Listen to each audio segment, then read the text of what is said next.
Good afternoon, everyone. First of all media friends మొన్న Vimal theatre దగ్గర చాలా డిస్కంఫర్ట్గా ఫీల్ అయ్యారు. 1:30 వరకు కూడా అక్కడ షోలు పడకుండా చలిలో నుంచోబెట్టి ఇది జరిగిందని విన్నాను నేను. నిజంగా చాలా చాలా చాలా చాలా సారీ. ఎందుకంటే నాకు తెలీదు, అంటే నా కప్ ఆఫ్ టీ కాదు అది. చాలామంది మీడియా ఫ్రెండ్స్ అందరికీ కూడా 1:30కి ఒక 3 గంటల సినిమా, అది పడుకుని మంచి నిద్రలో ఉండాల్సిన టైంలో మైండ్ గేమ్ చూపించాం అక్కడ. ఆ మైండ్ గేమ్ దాని తర్వాత రిజల్ట్ కరెక్ట్గా 4:30కి ఆ రిజల్ట్ బాగా రాశారు. Thank you so much. ఎందుకంటే ఒక సినిమా అంటే ఎంటర్టైన్మెంట్ సినిమా ఏదో వేయచ్చు, కానీ ఇంత మైండ్ గేమ్స్ ఇవన్నీ ఉన్న టైంలో యాక్చువల్గా రాంగ్ టైంలో పడి కొంచెం అందరిని ఇబ్బంది పెట్టాము. సారీ దానికి. నెక్స్ట్, ఫస్ట్ ఆఫ్ ఆల్ నాకు ఈరోజు ఏది ఏమైనా నాకు ఒక మంచి ఆపర్చునిటీ ఇచ్చిన ప్రభాస్ గారికి నా జన్మంతా రుణపడి ఉంటాను. ఎందుకంటే ఒక నార్మల్ మిడ్ రేంజ్ డైరెక్టర్కి ప్రభాస్ సినిమా తీసాడు అనిపించేలా చేసిన ప్రభాస్ గారికి చాలా చాలా చాలా థ్యాంక్స్. అట్లాగే ఈ సినిమాని 3 సంవత్సరాలు, అంటే ఒక 9 మంత్స్కి ఒక సినిమా తీసే నేను ఒక 3 సంవత్సరాలు చాలా కష్టపడి ఇష్టపడి ఆయనకి నచ్చే విధంగా ఆయన్ని ఇంప్రెస్ చేస్తూ, ఆయన ఎలాంటి ఇది చేస్తే బాగుంటుందో, ఆడియన్స్ ఆయన ఎలా చూడాలనుకుంటున్నారో ఆడియన్స్ ఫీడ్బ్యాక్లు తీసుకుంటూ ఒక ప్రోడక్ట్ చేయడం జరిగింది. బట్ యాక్చువల్గా ఈ ప్రాసెస్లో చాలా కొత్తగా చూపించాలనుకుని, అంటే లాస్ట్ క్లైమాక్స్ అదంతా చూసిన వాళ్ళందరూ అసలు ఇండియన్ స్క్రీన్ మీద ఇలాంటి మైండ్ గేమ్లో ఒక కమర్షియల్ హీరో సినిమా ఇంతవరకు రాలేదు, నిజంగా చాలా కొత్తగా ఉందని ఈరోజు 40 మినిట్స్ ఎపిసోడ్కి మాత్రం చాలా ఎప్రిసియేషన్ వస్తుంది త్రూ అవుట్ వరల్డ్ వైడ్. ఈ దీంట్లో అందరూ అంటే ప్రభాస్ గారిని పెట్టుకుని నేను కూడా సింపుల్గా కమర్షియల్ సినిమా రాసేయచ్చు, చేసేయచ్చు, చాలా ఈజీగా అయిపోతుంది. కానీ ఆయన కూడా ఇలాంటి కథని కొత్తగా చెప్పాలి, ఆడియన్స్కి తీసుకెళ్ళాలి, కొత్త సినిమాలు పెద్ద హీరోలు చేయాలని ఆయన సంకల్పంతో డెఫినెట్గా ఈ సినిమాని మీ ముందుకు తీసుకురావడం జరిగింది. నిజంగా అది కామన్ ఆడియన్స్కి చాలామందికి రీచ్ అయింది. నెక్స్ట్ రిజల్ట్ అనేది వెంటనే ఇప్పుడే 1 డేలోనే డిసైడ్ అయ్యి ఒక షోలోనే డిసైడ్ అయ్యి అనేసుకోవటం కరెక్ట్ కాదు.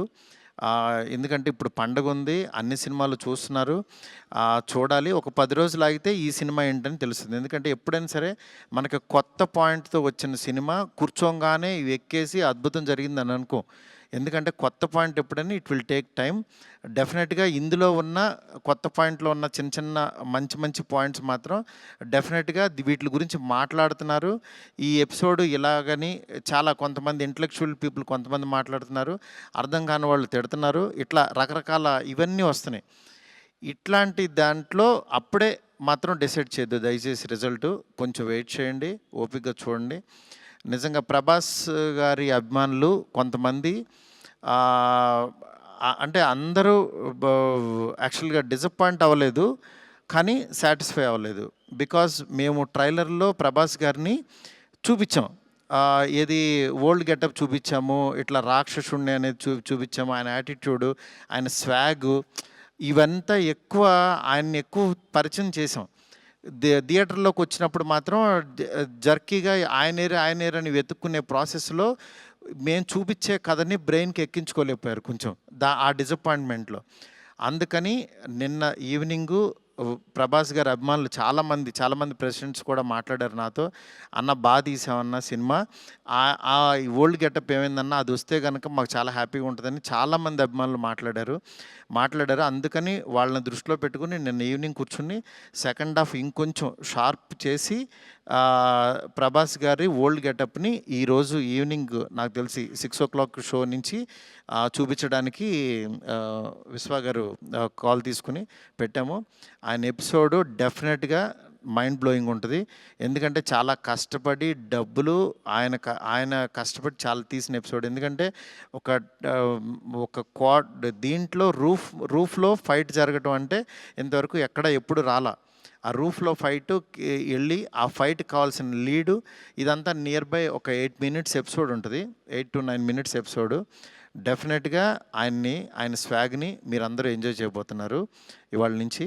అలాగే ఎక్కడైతే లెంత్ అని కొంచెం ల్యాగ్ అని ఫీల్ అయ్యారో కొన్ని సందర్భాల్లో అవి కూడా షార్ప్ చేసి ఈరోజు ఈవినింగ్ నుంచి కొత్త ప్రభాస్ గారిని, మళ్ళీ రియల్ రాజాసాబ్ అని ఫీల్ అయిన ప్రభాస్ గారిని మేము చూపించబోతున్నాం. దీంతో డెఫినెట్గా సాటిస్ఫై అవుతారు అనుకుంటున్నాను. ఈ పండగ అన్ని సినిమాలు బాగా ఆడాలి. డెఫినెట్గా నిజంగా మాకు నిన్నొచ్చిన అంటే ఇంత పెద్ద ఓపెనింగు, ప్రభాస్ గారు ఓపెనింగ్ ఎప్పుడు కూడా ప్రభాస్ గారు ఫ్యాన్సే నాకు అన్న ఫస్ట్ డే టాక్ ఇలాగే ఉంటుంది మా అన్నది, మీరు అసలు అవన్నీ పట్టించుకోవద్దు, మీరు 10 రోజుల తర్వాత అన్న స్టామినా చూడండి అని నాకు మెసేజ్లు చేస్తున్నారు. అందుకని నేను చాలా హ్యాపీగా ఫీల్ అవుతున్నాను.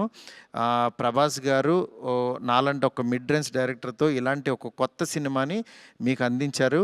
ఆ అందించిన ఈ సినిమాని మీరందరూ యాక్సెప్ట్ చేసి ముందుకు తీసుకెళ్తున్నందుకు నాకు చాలా చాలా హ్యాపీగా ఉంది. నాకు అంటే ఈ కలెక్షన్స్ ఇవి నాకు తెలియదు కానీ బట్ కామన్ ఆడియన్స్ చూసిన వాళ్ళు అందరూ బాగుందంటున్నారు, ఎంజాయ్ చేస్తున్నారు. అంటే ఒక ఎంటర్టైన్ చేసినంతసేపు ఎంటర్టైన్ చేసి దాని తర్వాత ఒక విషయాన్ని చెప్పగలిగాము. ఇది ఆడియన్స్కి బాగా ఎంజాయ్ చేస్తున్నారు. Thank you so much. ఇలాగే మీరు ఎంకరేజ్ చేయాలని చెప్పి మనస్ఫూర్తి కోరుకుంటున్నాను. థ్యాంక్ యూ మారుతి గారు, thank you so much. So ఇక్కడ వాళ్ళందరూ చూసారు, మోస్ట్ ఆఫ్ దెమ్ ఆర్ చాలా చాలా ఎంజాయ్ చేశారు. అండ్ నేను చూశాను, మా ఫ్యామిలీ చూశారు, అందరూ చాలా ఎంజాయ్ చేశారు. అఫ్ కోర్స్ ఇప్పుడు యాడ్ చేసి ఆ 4 minutes వస్తుంది కాబట్టి ఇంకా ఎంజాయ్ చేద్దాం మనం రాజాసాబ్ని థియేటర్లో. And thank you so much, ఆయన మీ మీద పెట్టుకున్న నమ్మకాన్ని మీరు ఫుల్ ఫెజ్డ్గా మా అందరి ముందుకి రాజాసాబ్గా ప్రజెంట్ చేశారు. Of course variety of films చేయాలని ప్రతి యాక్టర్ అనుకుంటూ ఉంటారు, ఎస్పెషల్లీ ఆయనకున్న పేరు, అభిమానుల లిస్ట్ ఇదంతా చూసుకోకుండా ఆల్వేస్ ప్రభాస్ గారు ఆ ప్రయోగాన్ని చేస్తూ ఉంటారు, దాంట్లో సక్సెస్ అవుతూ ఉంటారు. అండ్ రాజాసాబ్గా మనందరినీ పలకరించిన ప్రభాస్ గారిని మనం చూసి ఎంజాయ్ చేస్తున్నాము. అండ్ డెఫినెట్గా మీరందరూ వెళ్ళి చూసి ఎంజాయ్ చేసి అండ్ డెఫినెట్గా దీని గురించి మాట్లాడతారు దాని తర్వాత. అంటే ఇదొక యూనిక్ ఫిలిం అండ్ తెలుగు ఇండస్ట్రీలో this kind of film, this kind of making, especially VFX కానీ అమేజింగ్ జాబ్ అండి, చాలా చాలా బ్రిలియంట్గా అనిపించింది ఆ వర్క్. సో ఎస్, మరి సెలబ్రేషన్స్ని మరింత ముందు తీసుకెళ్లాలంటే కేక్ కట్ చేయాల్సిందే. సో కేక్ని తీసుకొని వస్తారా? అండ్ కాదు, మారుతి గారు mentioned everything, like he's very genuine person, హానెస్ట్గా అని మాడుతూ ఉంటారు. వీ కెన్ అంటే మనం వింటూ ఉంటాం. ఈవెన్ విశ్వప్రసాద్ గారు ఆల్సో చాలా జెన్యూన్గా, చాలా మిక్స్ టాక్ ఉన్న, డెఫినెట్లీ స్లోగా స్టార్ట్ అయిన బ్లాక్ బస్టర్ ఇది. డెఫినెట్గా బ్లాక్ బస్టర్. కలెక్షన్స్ చూసిన వాళ్ళందరూ collections and everything are really good, really doing well అనమాట. ఇట్స్ జస్ట్ వన్ డే అనమాట, అంతే. నెక్స్ట్ వన్ మోర్ థింగ్, మా డైరెక్టర్ ఫ్రెండ్స్ కానీ ప్రొడ్యూసర్స్ కానీ ఇండస్ట్రీ నుంచి చాలా కాల్స్ చేశారు. మా ఫ్రెండ్ బన్నిబాబు కూడా నిన్న పొద్దున్న ఫోన్ చేసి చాలా బాగా మాట్లాడాడు. అందువల్ల దయచేసి నేనేమన్నా బాధపడిపోతానో ఏమనుకోవద్దు. డెఫినెట్గా కొత్త పాయింట్ చెప్పినప్పుడు అది ఎగ్జిస్ట్ అవ్వడానికి టైం పడుతుంది, టైం తీసుకుంటుంది. అందుకని మీరందరూ కూడా నేను చాలా హ్యాపీగా ఉన్నాను. మీరందరూ కూడా హ్యాపీగా ఉండండి, పండగ సెలబ్రేట్ చేసుకోండి. అందుకని పండగ ముందే పెద్ద ఆయన ఇస్తున్నాం మీకు. ఈ పెద్ద ఆయన మీ దగ్గరికి వచ్చి థియేటర్లో ఎందుకంటే పండగ తర్వాత తీసుకొచ్చినా సరే ఇది ఉండదని చాలా కష్టపడి చాలా త్వరగా తీసుకొచ్చేసాము ఇన్ని. అందుకని ఈ పండగలో పెద్ద ఆయన ముందే చూసి పండగ సెలబ్రేట్ చేసుకోండి. Thank you so much. నాకు కాల్ చేసి నన్ను విష్ చేసిన ప్రతి ఒక్కరికి, నాకు ధైర్యం చెప్పిన ప్రతి ఫ్రెండ్కి, ఇండస్ట్రీ ఫ్రెండ్స్కి, నా ఫ్రెండ్స్కి, బయట నుంచి నేను బాగుండాలని కోరుకున్న ప్రతి ఒక్కరికి కూడా మీ బ్లెస్సింగ్స్ ఎప్పుడూ ఉంటాయి. ఎప్పుడు మంచి సినిమాలతో మీ ముందుకు వస్తుంటాను. Thank you so much.